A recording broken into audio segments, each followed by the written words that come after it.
Welcome to my channel. బయట దొరికే sambar powder హెల్త్కి అంత మంచిది కాదని చెప్పి ఇంట్లోనే నేను సాంబార్ పౌడర్ ప్రిపేర్ చేస్తున్నాను. పొయ్యి మీద ఒక గిన్నె పెట్టుకొని 2 టేబుల్ స్పూన్ శనగపప్పు, 2 టేబుల్ స్పూన్ కందిపప్పు, 2 టేబుల్ స్పూన్ మినప్పప్పు, దాంట్లోనే ఒక 10 to 12 ఎండుమిరపకాయలు వేసి కలర్ చేంజ్ అయ్యే వరకు వేయించుకోవాలి. దాన్ని తీసి పక్కన పెట్టి అదే గిన్నెలో 3 టేబుల్ స్పూన్ ధనియాలు, 1 టేబుల్ స్పూన్ మెంతులు, 1 టేబుల్ స్పూన్ నల్ల మిరియాలు, 1 టేబుల్ స్పూన్ జీలకర్ర ఇవి వేసి బాగా వేయించుకోవాలి.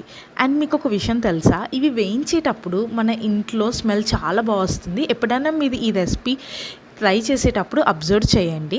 అండ్ దీంట్లోనే 1 టేబుల్ స్పూన్ బియ్యం వేసి గుప్పెడాన్ని కరివేపాకు వేసి వేయించుకోవాలి. అవి చల్లారాక దాన్ని గ్రైండర్ పట్టాలి. గ్రైండర్ పట్టేటప్పుడు కొద్దిగంత పసుపు కూడా యాడ్ చేసుకోండి. అంతే, సాంబార్ పౌడర్ రెడీ. మీరు కూడా ఇది ఇంట్లోనే ట్రై చేయండి, బయట కొనేది అవాయిడ్ చేయండి. అండ్ గైస్, నా ఛానల్ని సబ్స్క్రైబ్ చేయండి.